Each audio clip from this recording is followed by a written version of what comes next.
Hi, and thanks for joining me today on this short video, a nugget of wisdom from me to you. What I wanted to share with you today was one of my favorite and lowest cost success strategies ever. Here it is, simply journaling. Are you doing it? Are you doing it consistently? Lady, there is no other success strategy that you can employ that costs this little and has this great of an effect on your productivity. But first, I want to talk about why that is as a woman with ambitious goals in your career or a woman working at creating and building your own business.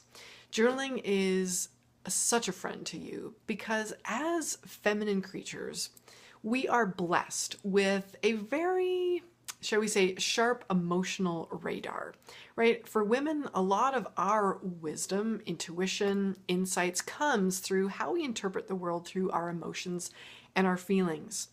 But often we have been trained or started our career in a very masculine setting, right? Maybe you started in a very corporate career, banking, finance, whatever it is. Most corporate settings are designed for the masculine, right?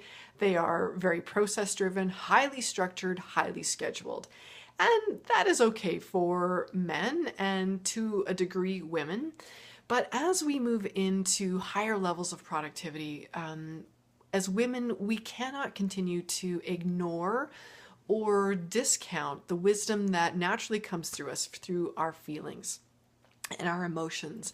And that's why I love journaling so much, because rather than discounting, oftentimes we've been told as women in our career that we need to check our emotions at the door, or we've been taught that our emotions are bad, wrong, or we shouldn't trust them, which really isn't the case.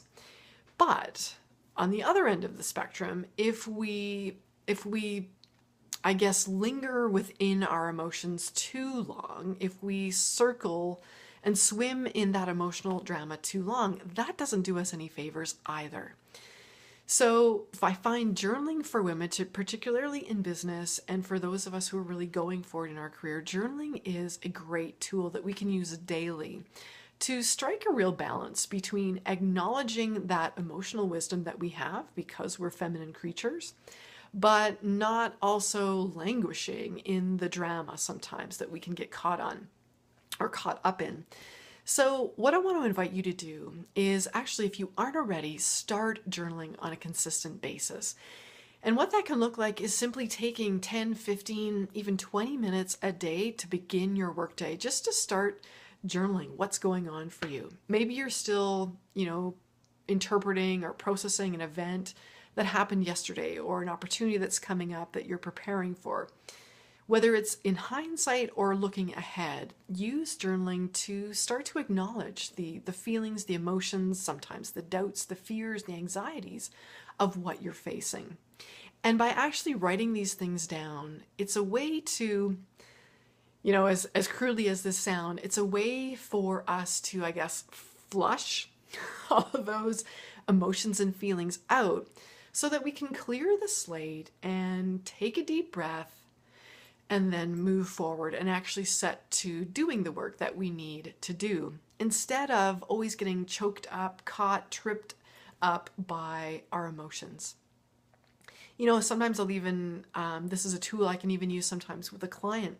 If I have a client that's really worked up about something, maybe it's a challenge she continues to face in her career, or maybe it's a new opportunity that she's really going for in her business. If she's comes to a private coaching session really worked up, sometimes we'll just take 3, 5, at most 7 minutes for her to really just let it all out. And that in itself is such a precious and such a healing exercise, to not feel judged or not feel bad because we just need to vent. We just need to get all that emotion out. And then we can take a deep breath and start looking at how to move forward.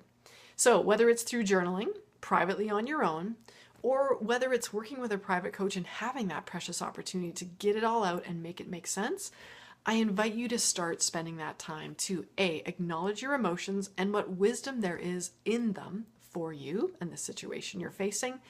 And number 2, flush it, clear the slate, and then make sense of it and move forward. So let me know how that lands for you on your side of the video. Let me know if you're journaling right now, why you love it, what challenges you have, and I'll certainly love to support you in any and all of that. So hope that serves you today. Mwah! And we will be talking again soon. Take care.